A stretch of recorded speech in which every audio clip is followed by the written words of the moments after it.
Nesta manhã vou falar de um tema que é muito comum a todos nós, mas às vezes não é tão conhecido.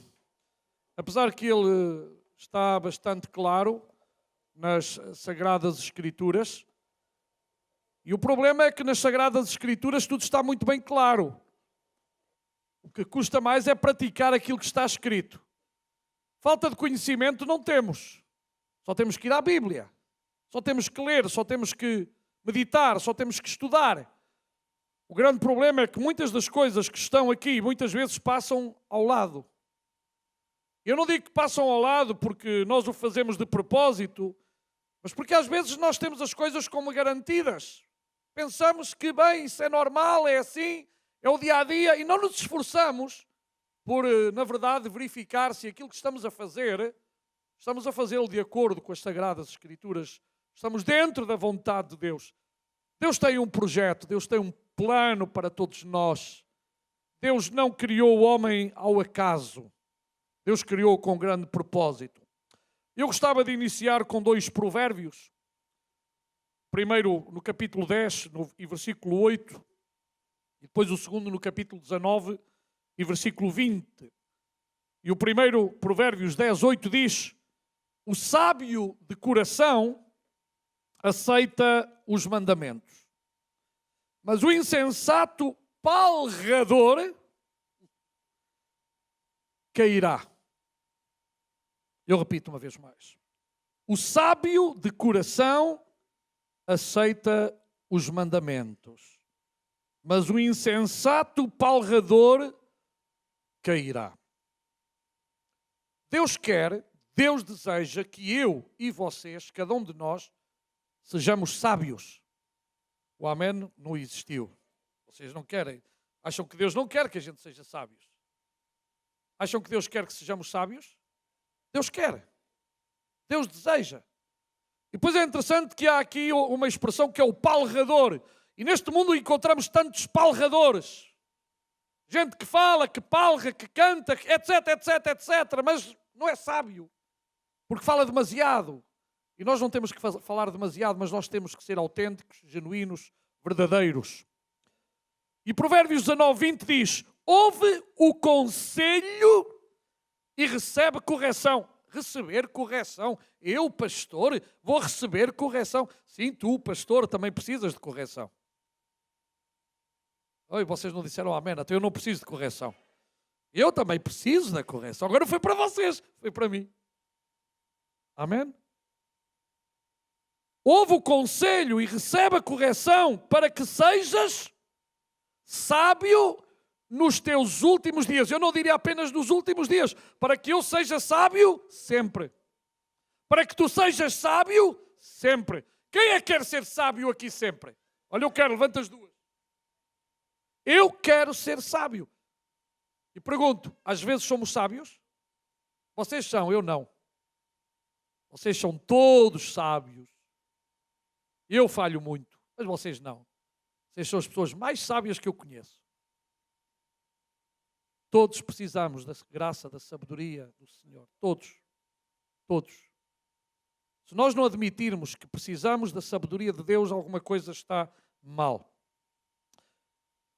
A vida seria mais fácil para todos se cumpríssemos com aquilo que Deus estabeleceu. E agora é que eu vou ao título desta manhã. Entender os papéis de cada um de nós. Esposo, esposa. E o porquê dos mesmos no casamento. Nós temos um papel.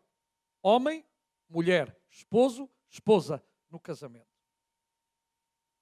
E enquanto nós não entendermos qual é o nosso papel, nós não estaremos a proceder corretamente. Deus deixou-nos o seu manual. Ele sabe muito bem como é que somos. Ele conhece-nos melhor que nós mesmos. Ele conhece o nosso pensamento, o nosso deitar, o nosso levantar, as nossas reações. Ele conhece porque Ele sabe todas as coisas. Sabe uma coisa? Deus nunca se enganou nem nunca se enganará. Eu engano-me, vocês enganam-se, mas Deus nunca se enganará. Infelizmente o homem, apesar de ter, hoje eu acredito, muito mais conhecimento que os homens do passado, e é verdade, o conhecimento aumentou de uma maneira extraordinária. Muitos dos nossos antepassados, se viessem hoje à Terra, olha, só a ver um computador, diziam que há tanta coisa. Nós temos, com um clique, nós temos uma enciclopédia toda. Antes tínhamos que sair, ir à biblioteca. Se a biblioteca estivesse fechada, tínhamos que esperar pelo outro dia. Hoje, computador, não sabemos uma coisa. Bem, já está.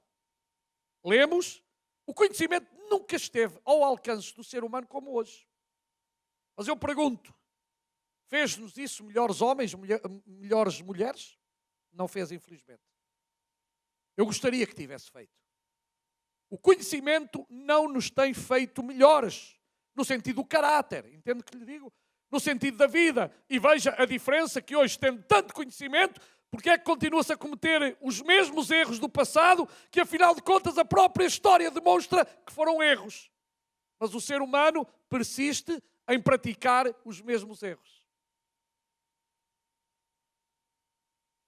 Já tenho visto pessoas que utilizam a Bíblia para aquilo que querem, mas tenho visto a maioria usar a Bíblia para aquilo que deve ser usado. Há muita gente que muitas vezes vê nos pecados da Bíblia permissão para fazer a mesma coisa. Mas isso é uma pessoa que não entendeu nada do plano e do projeto de Deus. Os erros que estão na Bíblia dos homens de Deus estão lá para que eu não os pratique. Os erros não estão lá para que eu faça a mesma coisa, mas estão lá para me ajudar a entender que eles eram homens e mulheres como nós, e que nós, com a ajuda de Deus e com a capacidade que o Senhor nos tem dado, podemos fugir de toda a tentação e podemos efetivamente ser vencedores. Foi Deus quem criou e desenhou tanto o homem como a mulher.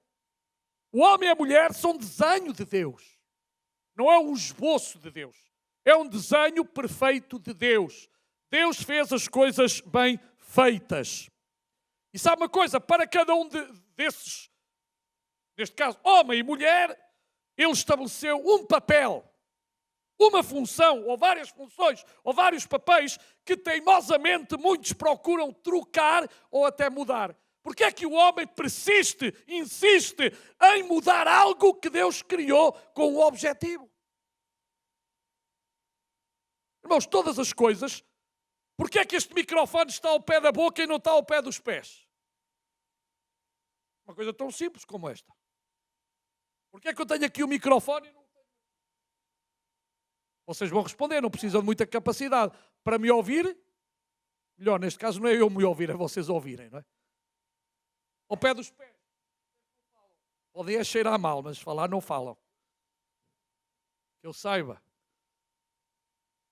Então, há coisas que foram criadas com uma finalidade. Ora, se eu trocar a finalidade para a qual as coisas foram criadas, as coisas simplesmente não funcionam.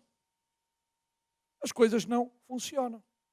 Há muita gente que já tentou pôr tudo o que quis no depósito da gasolina e do gasóleo, e agora que está tão caro, e é verdade, fala-se aí que alguns já puseram o carro a andar à água, mas eu não consigo pôr o meu carro a andar à água. Eu gostaria, mas o meu motor não funciona se eu lhe puser água dentro.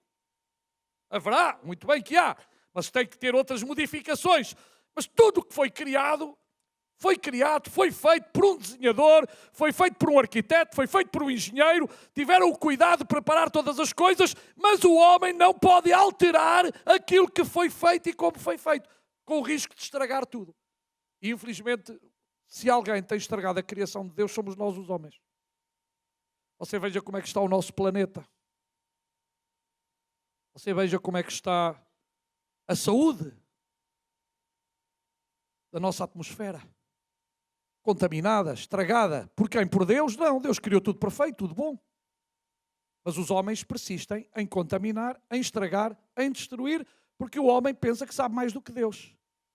E muitas vezes, não é até porque saiba mais, o homem pensa que está no direito de fazer aquilo que ele quer. E ele, é verdade que tem permissão de Deus para fazer, só por dizer que depois vê as consequências. E sabe, num casamento, numa vida a dois, nós podemos fazer tudo o que nós quisermos. O problema é que se nós fizermos contra aquilo que foi estabelecido por Deus, a seguir vem as consequências. E há consequências terríveis. E muitas vezes nós não imaginamos as consequências de um mau casamento. Eu costumo dizer que as consequências às vezes nem somos nós que as pagamos, são os nossos filhos. São os outros que estão à nossa volta. Às vezes uma atitude impensada prejudica mais os outros que nós mesmos. Mas nós continuamos, persistimos, insistimos em fazer as coisas à nossa maneira, porque somos orgulhosos. Devíamos fazer as coisas à maneira de Deus, à maneira daquilo que Ele estabeleceu, à maneira daquilo que Ele programou.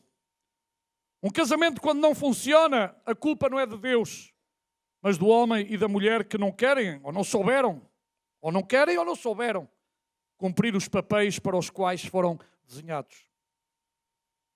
Claro que ninguém deve ir para um casamento sem saber para aquilo que vai. Infelizmente, hoje, muita gente parte para um casamento já pensando no divórcio no dia a seguir. Eu já encontrei pessoas com quem falei que disseram, pastor, ou senhor Paulo, não importa agora, se não funcionar, para isso está o divórcio. Mas sabe, os casamentos não foram feitos para o divórcio. Infelizmente há divórcio. E eu não estou aqui a culpar ninguém. E há aqui pessoas que só tinham essa saída, infelizmente. Só tinham essa saída, só tinham essa alternativa. Porque a sociedade, a pessoa em si, não permitiu outra saída. Não há outra saída. Porque quando as pessoas não querem, não há outra saída. Quando as pessoas não se arrependem, não há outra saída. Quando as pessoas não se submetem a Deus, não há outra saída. Isso é uma verdade.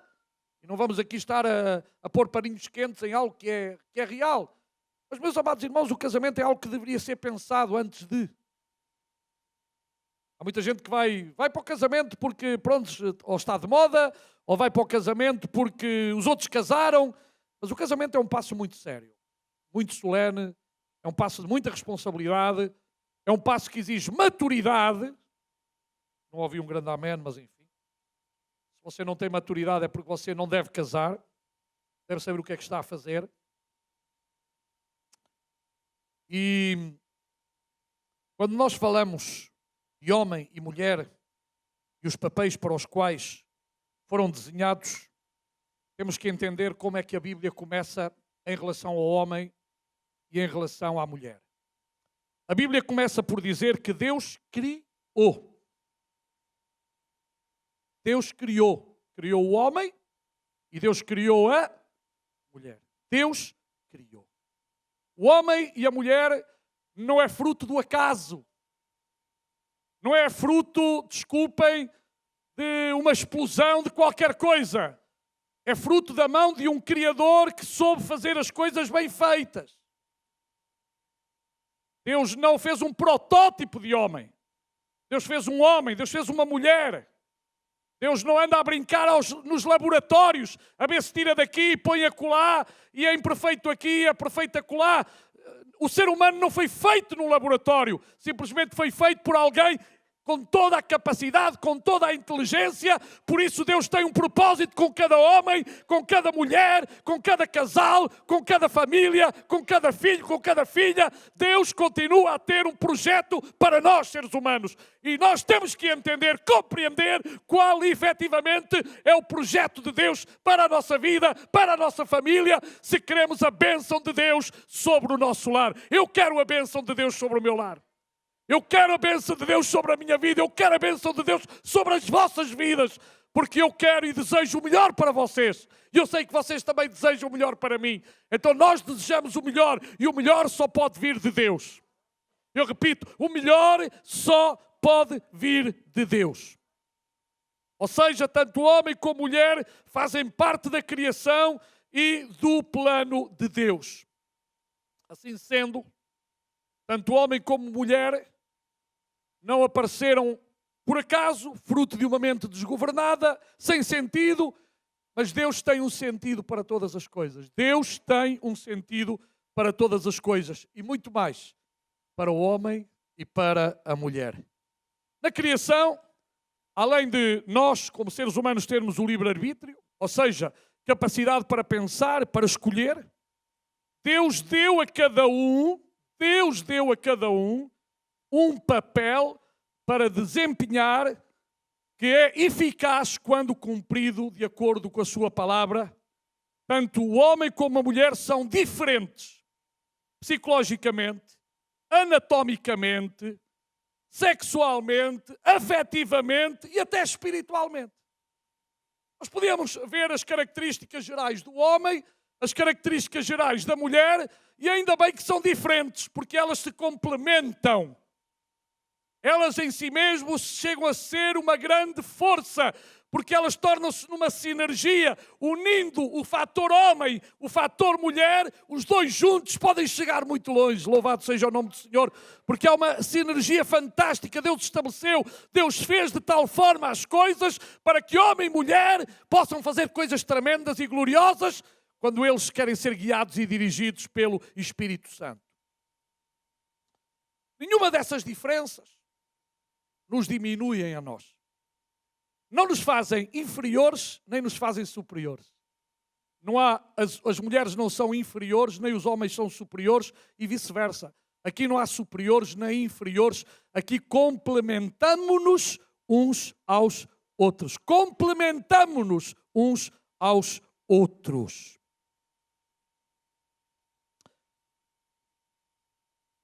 Deus sempre quis, e a sua intenção foi essa, que cada um desempenhe as suas funções.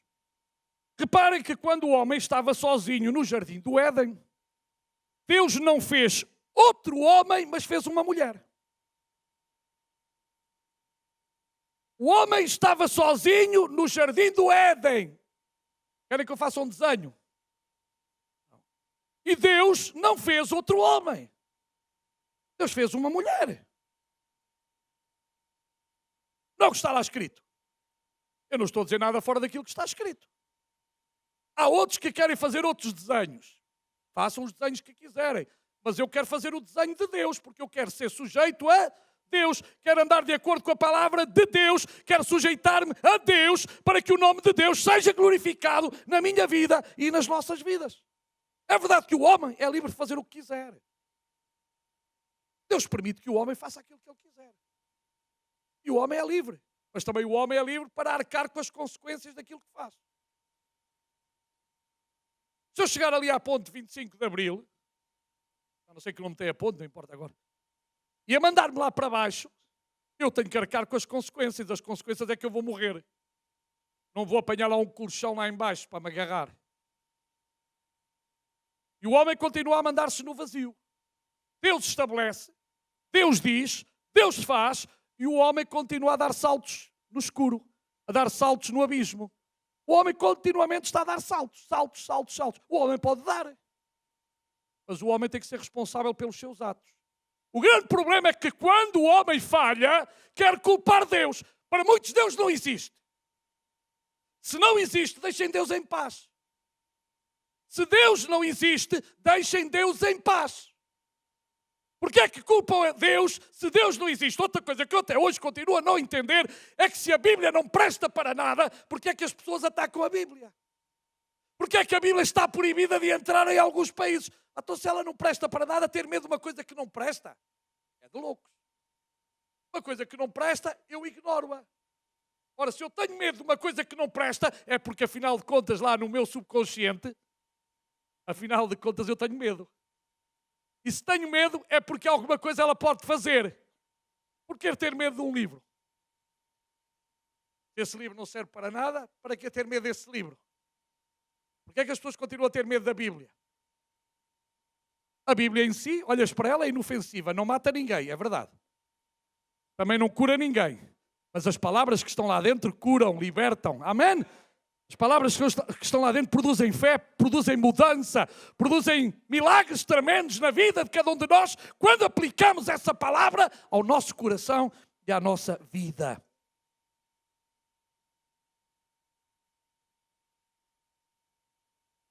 Devemos analisar a função de cada cônjuge no casamento. É muito importante que saibamos com toda a claridade as funções que Deus designou tanto para o homem como para a mulher dentro do casamento. Infelizmente, a confusão existente sobre as funções de cada um é ainda hoje uma das causas principais na maioria dos conflitos conjugais. Se nós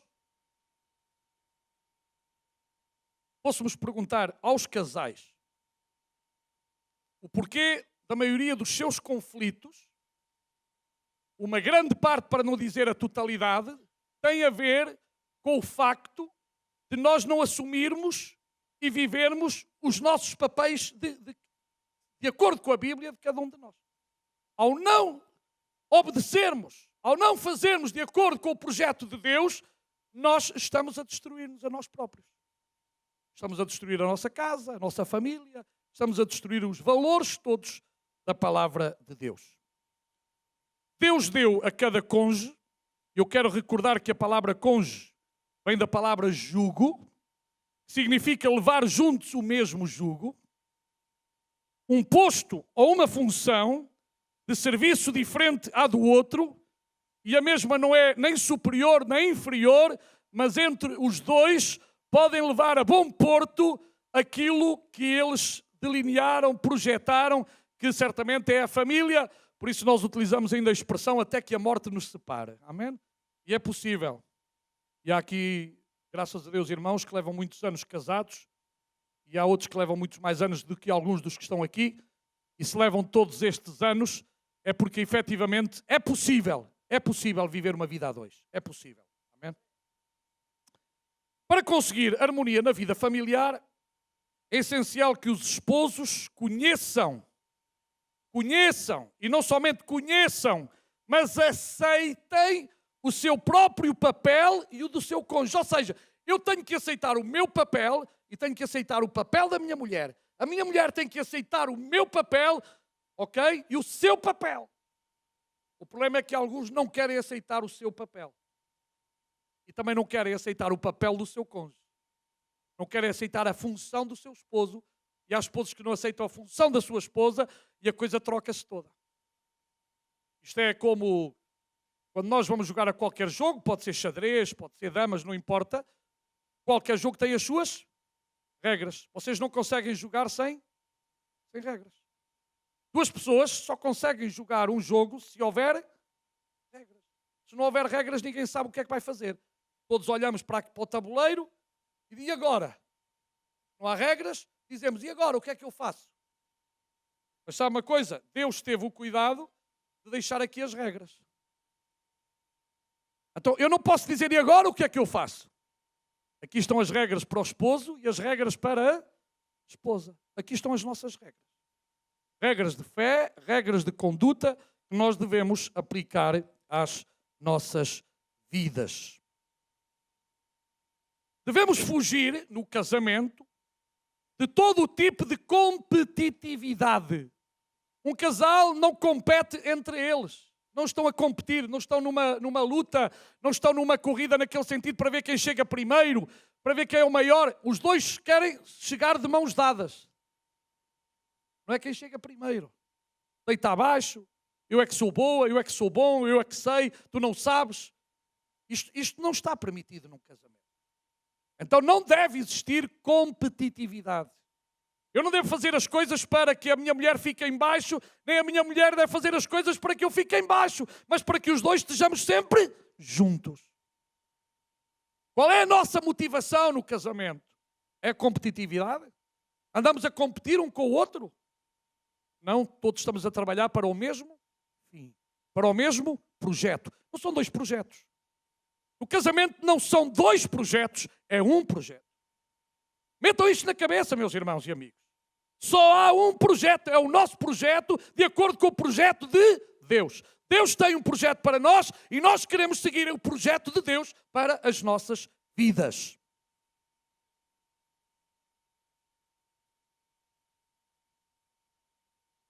Também é bom que admiremos as diferenças que Deus deu a cada um de nós. As mulheres, podemos agora definir coisas acerca das mulheres. Claro que todos nós sabemos que as mulheres têm muito mais detalhe que os homens, mais sensibilidade para muitas coisas, na maioria das vezes, do que os homens. Não é preciso ir muito longe para saber isto.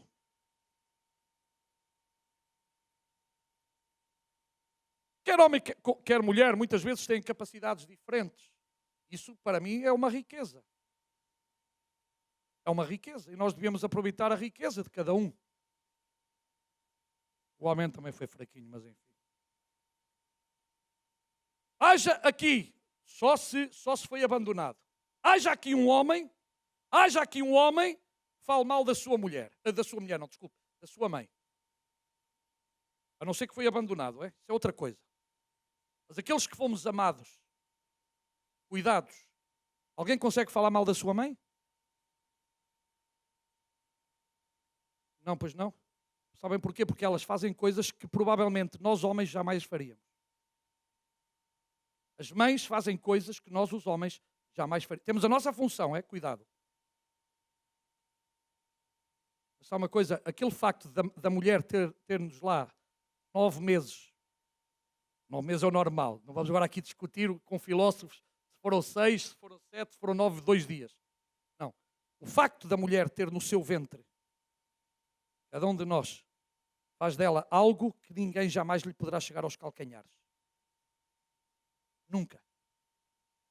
Esse elo de ligação é tão profundo, tão profundo, tão profundo, que nós, os homens, nunca entenderemos isso. E a prova está em nós próprios com a nossa mãe, que nos marcou. E alguns de nós somos as pessoas mais gratas pela nossa mãe. A maioria, muitos que estamos aqui, já não temos mãe. Mas lembramos com recordações tremendas daquilo que foi a nossa mãe para nós. Isso, homens, desculpem, vocês e eu não podemos fazer. Isso é muito. Isso é muito. Isso é uma coisa tremenda que não tem explicação. Por isso não me venham cá com histórias que ouvimos por aí. Ainda esta semana eu estava a ouvir uma discussão de um juiz, desembargador, por causa de uma lei do nosso governo, em querer colocar as crianças em instituições, e ele dizia que isso está muito mal. As crianças deviam ser colocadas em famílias. Em famílias. Diz, o Estado está a falhar. Não é nas instituições. Com todo respeito pelas instituições, para mim a instituição é a última coisa. Uma criança cresce saudavelmente dentro de uma família. Porque Deus fez as coisas em famílias. Ok? As instituições foram criadas pelos homens. As famílias foram criadas Só aí já há uma grande diferença. É verdade que há crianças que infelizmente não têm famílias adequadas, mas é uma minoria, não é a maioria. Eu podia perguntar aqui, e vou fazer a exceção aqui. Quantos estamos aqui, fomos criados em família e estamos felizes por isso? Levanta a mão. Sabe o que é isto? Maioria. Eu não preciso de nenhum estudo científico para dizer aquilo que eu vi agora com as mãos alçadas. É na família que uma criança nasce saudavelmente. É numa família que nos sentimos amados. É numa família que nos sentimos protegidos. É numa família que nos sentimos alguém. Numa instituição podemos ser apenas um número. E com respeito às instituições, que afinal de contas fazem precisamente aquilo que algumas famílias não fazem, para isso existem. Mas essa não é o preço, não foi o projeto de Deus, está bem? O projeto de Deus foi a família. Esse é o projeto de Deus. Então, além da felicidade, da estabilidade, da harmonia, o propósito da família é cooperar com Deus para que a sua família seja cada dia maior. A família de Deus, está certo? Muitos filhos como Jesus. Nós somos irmãos de Jesus, sabiam? Ele é o nosso irmão mais velho. Jesus, homem, é o nosso irmão mais velho. E nós somos irmãos uns dos outros. Então, o objetivo de todo o casamento cristão não é apenas o nosso bem-estar, o nosso prazer, mas também é cooperar com Deus em várias áreas. É por isso que Deus designou tanto homem como mulher para alcançar esse objetivo. E a Bíblia diz, frutificai, multiplicai-vos, enchei a terra e sujeitai-a. frutificar. Aqui está a falar de termos filhos. Depois multiplicar está a dizer que não apenas alguns, mas dar crescimento e finalmente a sujeição. Toda a criatura, toda a criação está debaixo da autoridade dos seres humanos. Este foi um propósito de Deus. E depois já vamos ver a importância da sujeição. Mas agora fica apenas uma pincelada geral. O Senhor propôs encher a terra de homens e mulheres com a sua imagem e semelhança. Deus quer que nós, através das nossas ações, das nossas palavras, das nossas atitudes, sejamos homens e mulheres que estão a refletir a glória de Deus. Infelizmente, alguns refletem a glória do diabo, dos demónios. Mas Deus quer que cada homem e que cada mulher possa refletir Deus. Daí Deus é um ser moral, é um ser que ama, é um ser que se relaciona, é um ser que se preocupa, é um ser que para Ele nós somos importantes, mas também vemos que há seres humanos que tratam os outros com inferioridade, tratam os outros espezinhando, tratam os outros mal. Inclusive há maridos que tratam mal as suas esposas, há esposas que tratam mal os seus maridos, mas esse não é o projeto de Deus. Esse é o projeto do diabo, que é matar, roubar e destruir.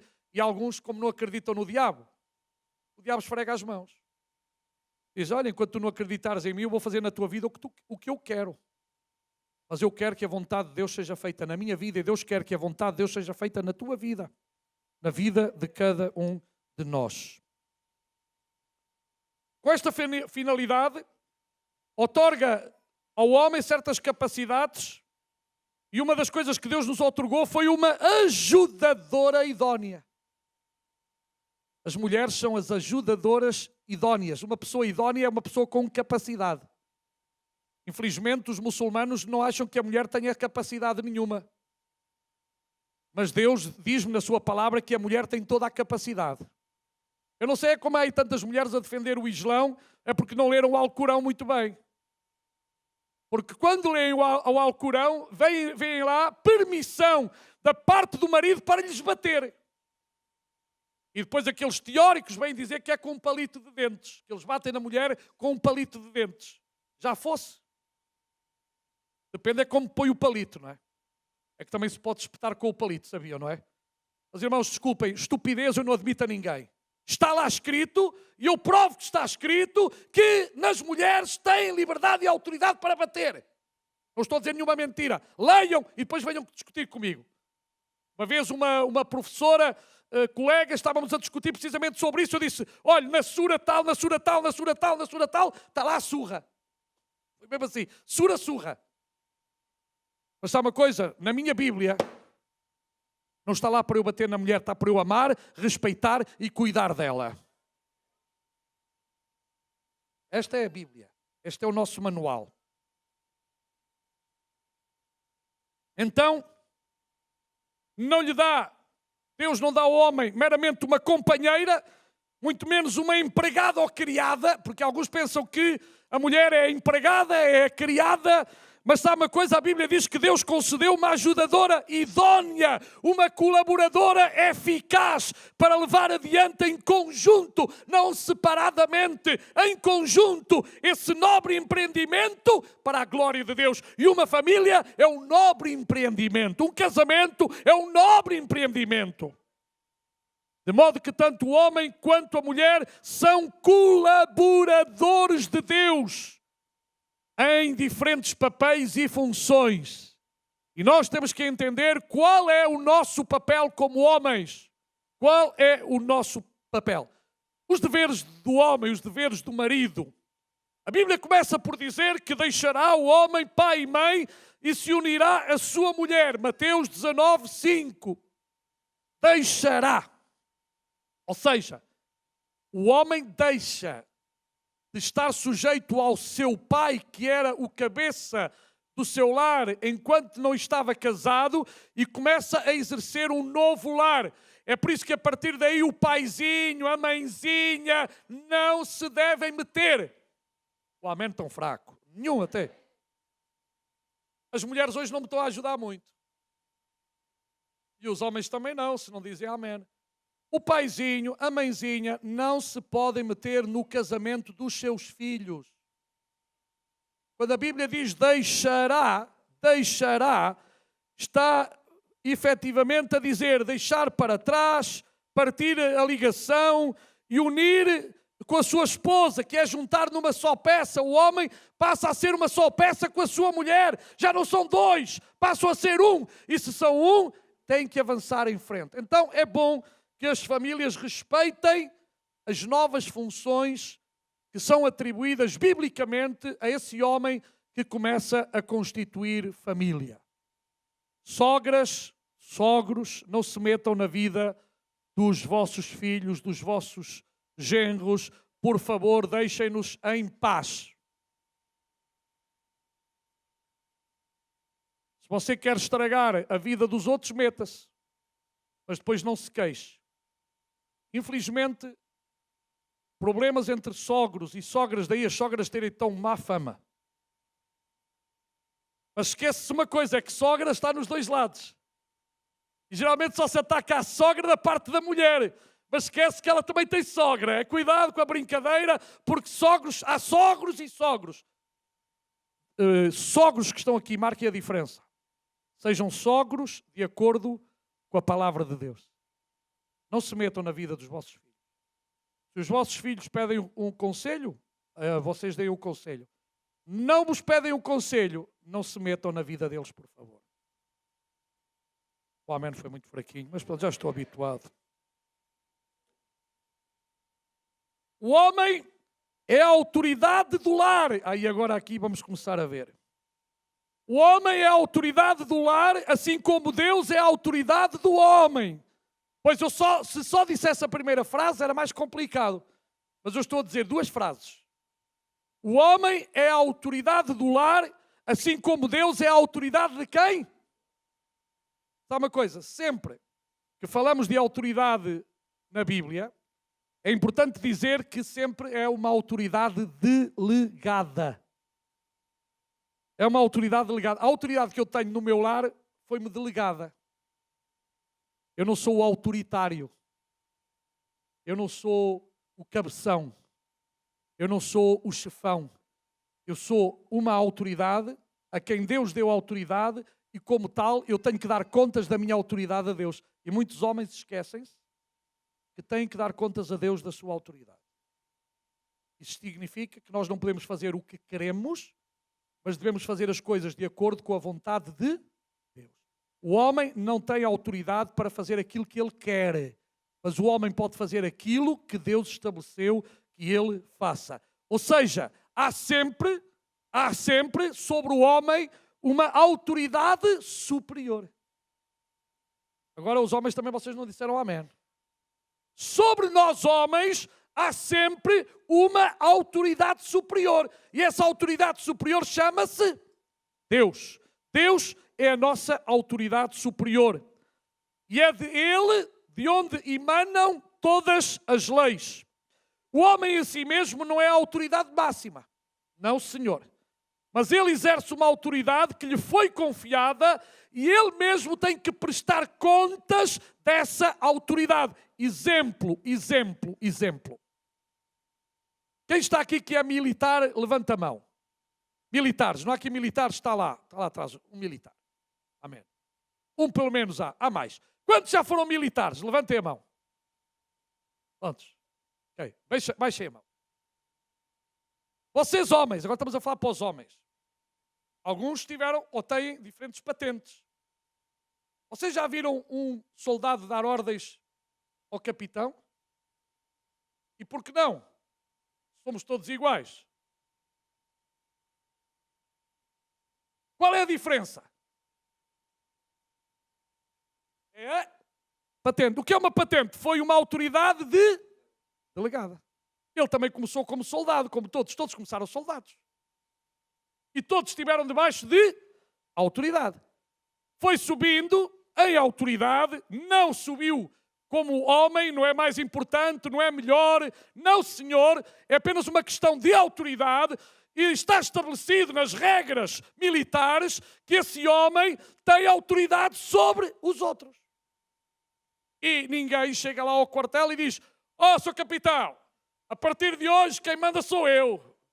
Já não há mais capitães, não há mais coronéis, não há mais majores. Aqui quem manda agora são os soldados." Isso é estúpido. Porque quem vai para a tropa, o que é que faz? Tem que aceitar a autoridade delegada. Menos aqueles que são obrigados. Também têm que aceitar.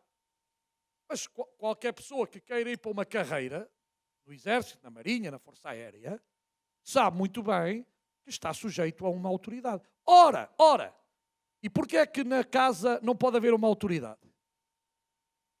Há algo mal que haja autoridade? Eu não tenho medo das autoridades. Eu tenho medo é dos autoritarismos. E o problema é quando um homem, em vez de exercer a autoridade, exerce autoritarismo. Eu disse isto outro dia e volto a dizer: se agora eu sair daqui da rua e chegar lá abaixo e um polícia manda-me parar, eu vou ter que parar porquê? Porque ele é uma autoridade. Ora, se eu estou em regra, tenho tudo em ordem, porquê é que eu tenho que ter medo? Eu paro, ele pergunta pelos documentos, eu entrego-lhe os documentos, está tudo bem, o senhor manda-me seguir viagem e tchau, tchau. Houve algum mal nisto? O problema é que nós vemos muitos filmes americanos. E nos filmes americanos, quando o polícia não gosta do condutor, o homem tem os documentos em regra, tem tudo em ordem, e ele chega com o cacetete e parte o farol. Já viram esses filmes, não é? Pumba! Então, mas está tudo em ordem. Não, tem o farol partido. Não, mas ele não estava partido, mas está partido agora. Sabe o que é isso? Autoritarismo. O homem tem autoridade e o que ele faz é que deixa de exercer autoridade para ser um autoritário. E aí perdeu toda a... E há homens, há maridos que perdem toda a autoridade quando em vez de exercer autoridade estão a exercer autoritarismo.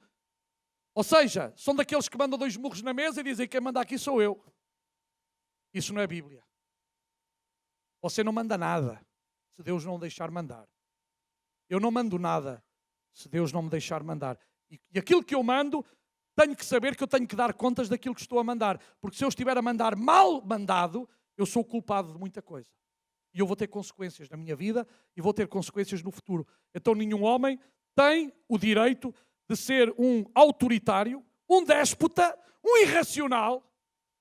Desculpem, há pais que são irracionais às vezes, que não usam a razão para nada, porque acham que o facto de serem a autoridade do lar dá-lhes direito de fazer aquilo que eles querem. Mas isso é mentira, isso não está na Bíblia.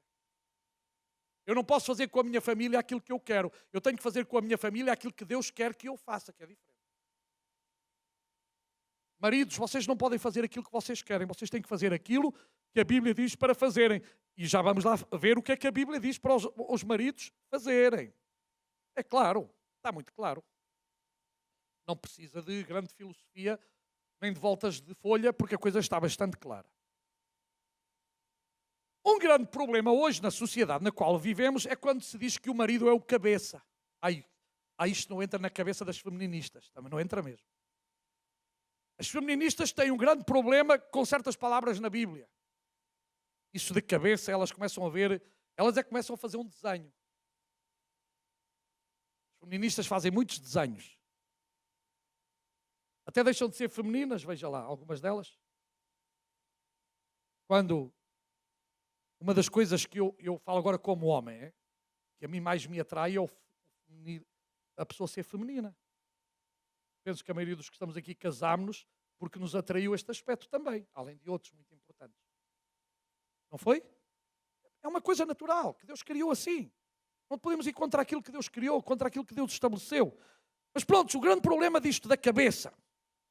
E a Bíblia diz, 1 Coríntios 11:3, quero, porém, que saibais que Cristo é a cabeça de todo o homem. Veja lá, para não haver dúvida nenhuma. Afinal de contas, o homem também tem uma cabeça sobre ele.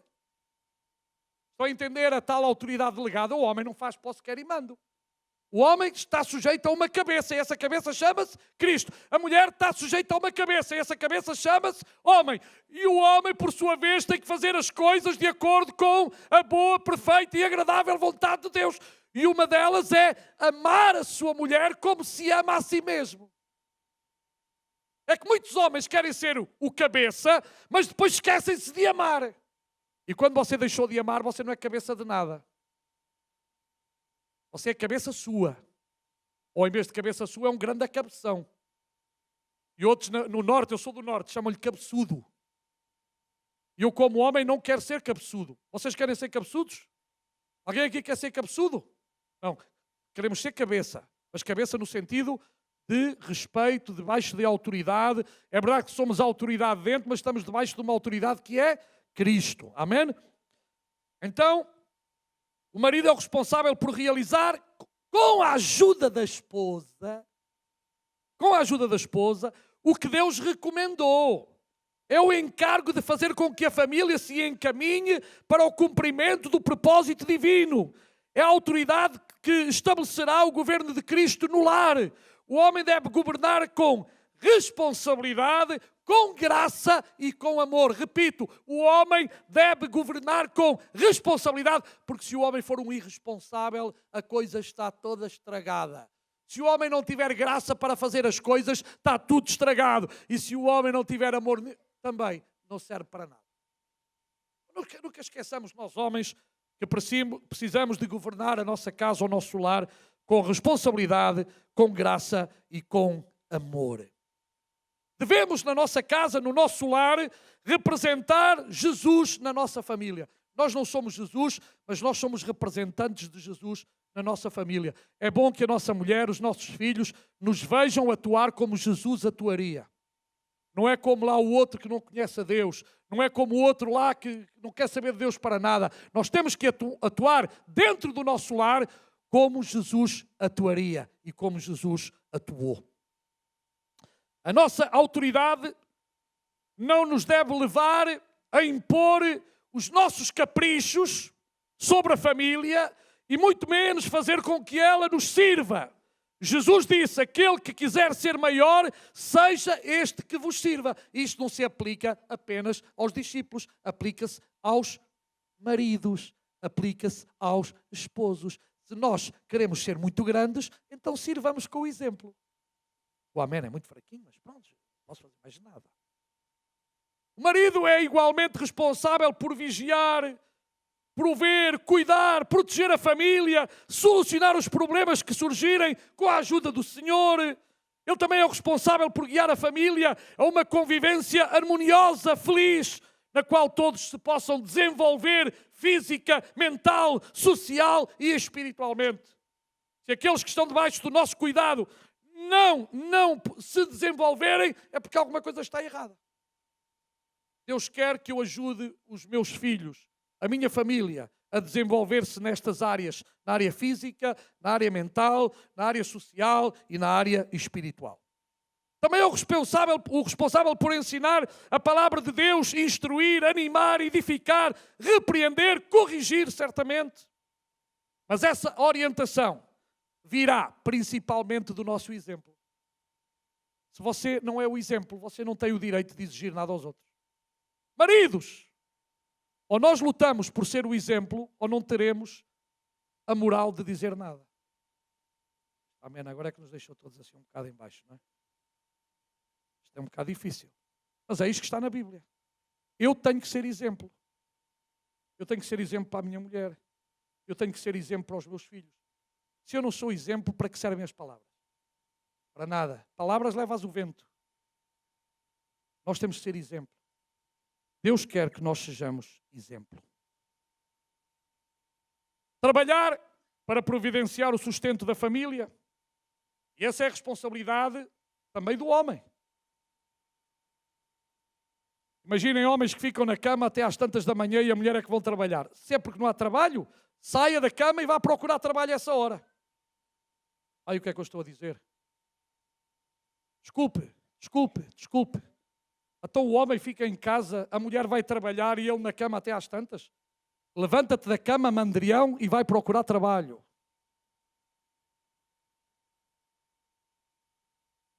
Ainda bem que não há muitos assim, mas há alguns. Aqui não. Lá fora só. O homem também deve assumir a responsabilidade principal em relação à disciplina e correção dos filhos. A correção não fica para a mãe, apenas. Claro que se a mãe está sozinha com eles naquele momento é ela, mas o homem depois deve estar ao lado da mãe e não é a mãe que faz o papel mau e vice-versa. Também há mulheres que usam o marido para fazer papel de mau. Está errado. A mãe também tem que fazer o seu papel e às vezes o papel é corrigir. O pai também, não é dizer, pois, pobre, vem cá, ai, a mãe bateu-te, ai, a mãe não sabe o que faz. Isso é o maior erro que alguns pais fazem. A sua esposa castigou, você diga, bem feito. Se ela foi injusta, você chama a sua esposa a sós e diz-lhe ela, a sós, olha, acho que te excedestes. Mas não é diante dos filhos. Porque se tu o fizeres diante dos filhos, estás a tirar a autoridade ao teu marido ou à tua mulher. Estão a entender? Claro que nós não somos perfeitos e podemos errar. Mas, por favor, nós não devemos tirar a autoridade em público a ninguém. Ou falhou, chama-se à parte e diz, olha, não gostei, isto acho que não está correto. Mas cuidado, isto é um papel para ser levado por marido e mulher, os dois. Eu já vi muitos casamentos fracassarem porque a mãezinha encobre ou o paizinho está sempre disposto a dizer que não é bem assim. Se você quiser fazer isso, você está a destruir o seu lar. O casal tem que estar unânime nestas coisas. Unânimes. Por favor, tenha cuidado. São princípios. Temos que ser os sacerdotes para a família, os líderes espirituais, ensinar, guiar e edificar a família no Senhor. Isto é certamente muito importante. O homem é responsável por amar a sua esposa. A sua esposa terá prazer em submeter-se a um homem que a ame desse modo. Ai, é que a minha mulher não me respeita e você respeita a sua mulher. Você ama a sua mulher. Você dá sinais de respeito para com a sua mulher. Como é que você quer que o amor cresça se você também não faz nada neste sentido? Isto é mútuo. A leitura de Efésios 5, 22 e 23 apresenta-nos praticamente um código de moral conjugal, na qual Paulo exorta os cristãos da comunidade de Éfeso dizendo: maridos e esposas têm os seus deveres e direitos dentro do relacionamento conjugal. E é verdade, quer marido, quer mulher, tem os seus deveres e os seus direitos. O problema é que muitos de nós só sabemos de direitos. Quando se trata de deveres, já não queremos saber muito. Mas sabe, a Bíblia sempre fala de direitos e de deveres. Há direitos que as mulheres têm e há deveres que as mulheres têm. Há direitos que os homens têm e há direitos que as mulheres, deveres que as mulheres têm também. E eu vou terminar isto, eu vou ter que dar outra, vou seguir esta pregação, que esta é grande. Que tipo de amor Deus pede aos maridos? Claro que é interessante. A Bíblia fala de vários tipos de amor. Um deles é o amor incondicional. Amar primeiro. Deus amou-nos primeiro. A primeira coisa que maridos vocês têm que fazer é amar as vossas esposas. Ah, mas ela é a tua mulher, ama. Ama. Ser o primeiro a amar, incondicionalmente. Ora por ela, mas ama primeiro. Ama. Depois é um amor voluntário. Cristo entregou-se por nós. E Paulo disse, já estou crucificado com Cristo, não vivo mais eu, Cristo vive em mim, e a vida que agora vivo na carne, vivo pela fé no Filho de Deus, o qual me amou, se entregou a si mesmo por mim. Depois é um amor sacrificial, dar a vida pela esposa. Vocês estão dispostos a dar a vida pelas vossas esposas? Alguns dariam era a morte. Não são os que estão aqui, é lá fora, aqui, todos dão a vida. Todos dão a vida. É tudo boa gente. Nem havia um amém da vossa parte. Eu disse aqui é tudo boa gente e ninguém deu amém. Vocês estão a deixar desiludido, vocês homens hoje. Estão a deixar desiludido mesmo. É lá fora ou não é? É aqui nós estamos dispostos a sacrificar-nos e a dar-nos pelas nossas queridas esposas. Quantos é que ainda podem dizer minha querida esposa? Não levanta a mão que é para ninguém ficar mal. Minha querida esposa. Aleluia. A ver se só são os recém-casados é que dizem isso. Será que os que estamos casados há mais anos ainda podemos dizer a minha querida esposa? É bom quando nós podemos dizer a minha querida esposa. Amém? É tão bonito. Mas mais que bonito é porque é verdade. É porque é verdade. É um amor sacrificial. Eu vou só aqui avançar um bocadinho.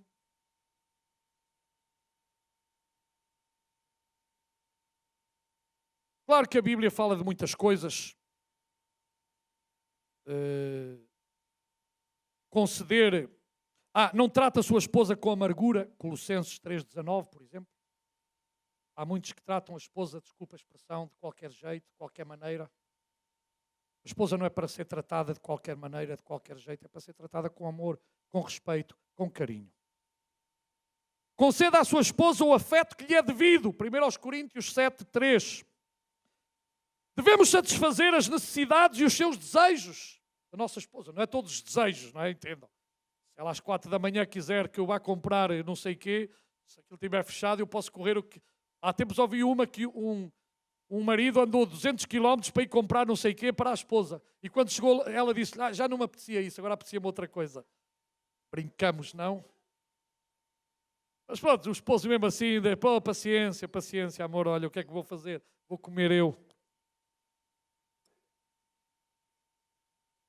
Não privemos as nossas esposas do nosso corpo. Outro dia li uma notícia, não sei se fosse um homem que tinha várias mulheres. Eu não me lembro agora quantas mulheres vocês se calhar leram. E ele disse que quando a mulher fazia alguma coisa que ele não gostava, então a mulher ficava 1 ano de castigo sexual. Saiu aí. Irmão, o homem... o que é que eu ia dizer agora do homem? Aquilo não é um homem. Aquilo é uma besta. Na minha terra, besta não é mal nenhum, entende? É um cavalo.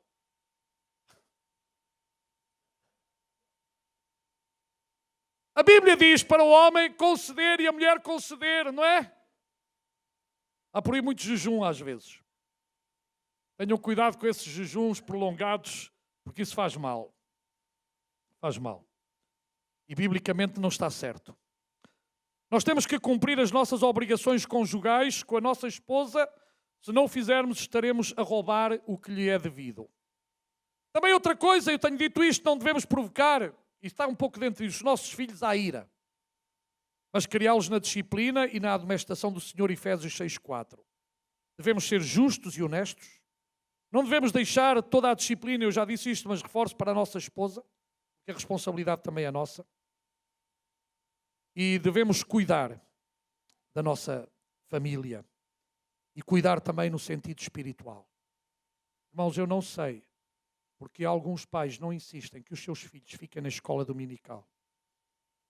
Eu não sei porque é que alguns pais não ajudam espiritualmente os seus filhos e as suas filhas. Você tem a obrigação na sua casa de orar pelos seus filhos, orar pela sua esposa, ler a palavra de Deus, cuidar da vida espiritual dentro do seu lar. A escola dominical tem uma função, mas não é a função completa, porque aqui é apenas uma vez à semana. Mas também admira-me que alguns pais não se esforçam, nunca se esforçaram por ter os seus filhos na escola dominical. E às vezes, irmãos, desculpem, os nossos filhos podem estar a crescer sem a manutenção da palavra de Deus e aquilo que a palavra de Deus faz na vida de cada um deles. Eu não vou falar hoje mais, que o tempo está alargado, mas prometo-vos que noutra ocasião, em breve, completarei este estudo. Então, esposos, vamos ficar em pé. Só os esposos, fiquem em pé agora. Os que são casados, homens que são casados, fiquem em pé. Homens só. Homens só. Homens. Casados.